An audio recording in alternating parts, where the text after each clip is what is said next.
ఎప్పుడో ఒకప్పుడు అబ్రహాము అనే భక్తుడు జీవించేవాడు. ఒకరోజు దేవుడు అతనితో మాట్లాడాడు. నీ దేశాన్ని విడిచి నేను చూపించే స్థలానికి వెళ్ళు.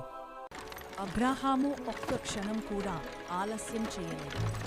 దేవుని మాటను నమ్మి తన కుటుంబంతో అతను తన భార్య సారా సేవకులతో కలిసి పొడవైన ప్రయాణం మొదలుపెట్టాడు. వారి ముందున్న మార్గం తెలియదు, కాని దేవుని మీద నమ్మకం.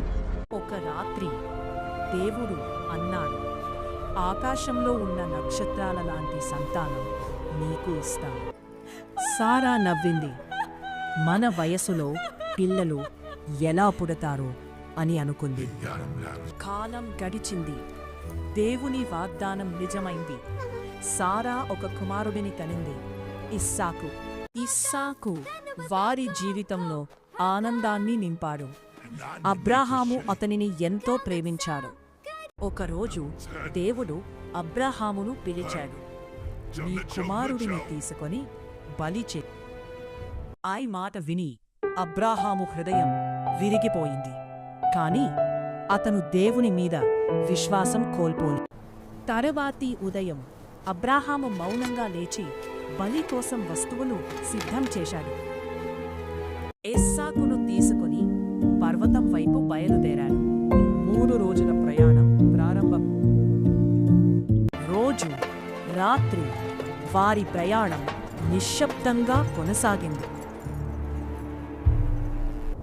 చివరకు బలి చేయబోయే పర్వతం కనిపించింది.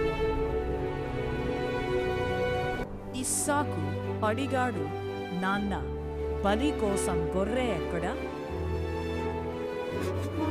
అబ్రహాము సమాధానం ఇచ్చాడు, దేవుడే ఏర్పాటు చేస్తాడు బిడ్డ. అబ్రహాము బలి చెయ్యడానికి సిద్ధమయ్యాడు. దేవుడు ఆపి అతని విశ్వాసాన్ని ప్రశంసించాడు. ఒక గొర్రె పొదలో చిక్కుకుని కనిపించింది. దేవుడు బలి కోసం దానిని ఏర్పాటు చేశాడు. నీతి, నిజమైన విశ్వాసమంటే దేవుని మీద సంపూర్ణ